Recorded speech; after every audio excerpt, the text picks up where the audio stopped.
Candlestick patterns में आज अपन जानेंगे ट्रिपल कैंडल पैटर्न्स। तो इसको थोड़ा कंपैरिजन करके पढ़ेंगे तो अपन को जल्दी फास्ट समझ में आएगा और जल्दी से पूरा हो जाएगा।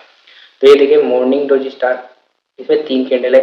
ये एक यहाँ से डाउन ट्रेंड चल रहा था, डाउन ट्रेंड में देखो एक बड़ी कैंडल है, यहाँ में एक छोटी सी डोजी बन रही है और यहाँ से ये एक बुलिश कैंडल बनी और ये यहाँ से इसने रिवर्सल दे दिया और ये एक मॉर्निंग डोजी स्टार बनी है। अब इसमें ये छोटी सी डोजी है, अब इसमें ये देखो मॉर्निंग स्टार में बड़ी सी कैंडल बन जाती है, बस इतना सा ही फर्क है। जब मॉर्निंग डोजी स्टार बोला जाता है तो छोटी सी डोजी बनेगी और जब मॉर्निंग स्टार बोला जाएगा तो ये कैंडल थोड़ी सी बड़ी बनेगी। और जब ये वाली जो बीच वाली जो कैंडल है, ये बीच वाली कैंडल इसको इसको किसी को भी ओवरलैप ना करे और थोड़ा दूर बने तो इसको बोलते हैं बुलिश एबंडेंट बॉडी।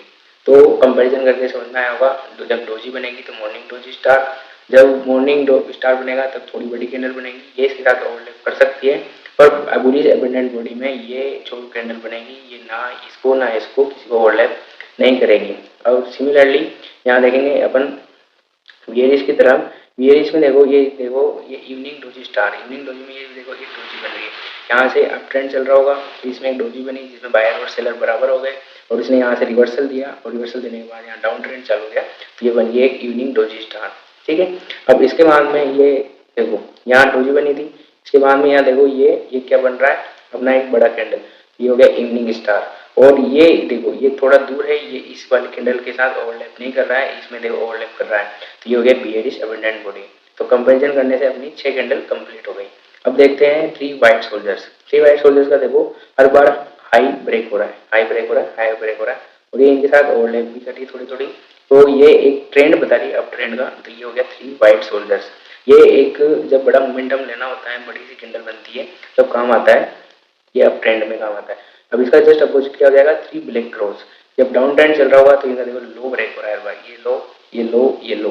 ठीक है, तो इसका लो ब्रेक हो रहा है हर बार, ये हर बार नीचे वाले तक जा रही है और इसका एक डाउन ट्रेंड दिख रहा है तो ये बड़ी मूवमेंट डाउन ट्रेंड में पकड़ने के लिए काम आता है। ठीक है, तो 3 वाइट सोल्जर समझ में आ गया, 3 ब्लैक क्रॉस समझ में आ गया, बाकी 6 कैंडल और कंप्लीट हो गई। अब देखते हैं अपन इनगल्फिंग।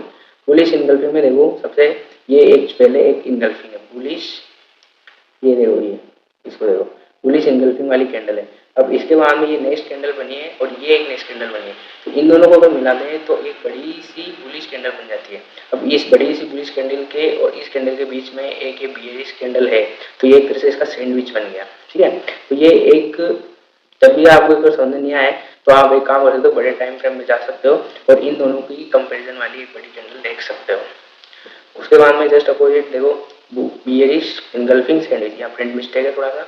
उसके बाद में ये देखो ये एक पीछे वाली जो 2 कैंडल है ये क्या बना रही है बियरिश इनगल्फिंग, और इसके बाद में देखो ये दोनों कैंडल है, इन दोनों को मिला के बड़ी सी कैंडल बन रही है, जो ये भी एक बियरिश कैंडल है, ये भी एक बियरिश कैंडल है, इन दोनों बियरिश कैंडल के बीच में एक बुलिश कैंडल है, तो ये बुलिश कैंडल एक तरह से सैंडविच की तरह काम कर रही है। तो इन दोनों के बीच में सैंडविच हो गई बुलिश कैंडल। तो होपफुली ये भी समझ में आ गया होगा। अब कौन सा रह रहा है आपके, हो गए ऑलमोस्ट सारे। और हाँ सर वही राइजिंग स्टार और राइजिंग 3 और फॉलिंग 3। तो राइजिंग 3 में क्या है, ये देखो 1 2 और ये 3, तो ये वाली जो छोटी छोटी कैंडल बन रही है इससे इतना फर्क नहीं पड़ रहा है। जो ओवरऑल है इस कैंडल को इसने इसके हाई को ब्रेक किया है और इसमें इसके हाई को ब्रेक किया है, तो ओवरऑल यहाँ से अगर अपन ट्रेड लाइन डालें ये एक अप ट्रेंड ही बता रही है। तो ये हो गया 3 राइजिंग। और 3 फॉलिंग में देखो इसने इसके लो को ब्रेक किया है, इसने इसके लो को ब्रेक किया है और इन दोनों का इसका भी लो ब्रेक हुआ है। तो ओवरऑल यहाँ अगर ट्रेंड लाइन डालें तो ये एक 3 फॉलिंग 3 है मतलब। तो ये बुलिश कैंडल बस यहाँ चकमा देने के लिए बनी हुई है। ठीक है, अब आप बोलोगे कि 3 वाइट सोल्जर क्यों नहीं है, 3 वाइट सोल्जर इसलिए नहीं हुई क्योंकि ये इसके अंदर ही आ रही है अभी और ये है ना अभी इसके हाई को ब्रेक नहीं कर पा रही। आगे समझे, इसमें हाई को ब्रेक कर रही है और इसकी 50% बॉडी के आसपास आ रही है लगभग, पर इसमें ऐसा नहीं है। तो होपफुली आपको ये समझ आएगा कि बुलिश और बियरिश कैंडलस्टिक पैटर्न जिसमें आप 2 से ज़्यादा 3 कैंडल का कंपेरिजन करके ट्रेंड रिवर्सल साइन का पता लगाते हो, ट्रेंड का पता लगाते हो, जिससे आपको बड़ी मूव लेने के लिए फायदा मिलता है। ये बड़ी मूव आपको मेनली मिलेगी सपोर्ट और रेजिस्टेंस के पास। तो होपफुली आपको वीडियो अच्छी लगी होगी, यूजफुल होगी। आगे की वीडियो में और भी जानेंगे अच्छी वीडियोस को। Thank you so much, have a nice day.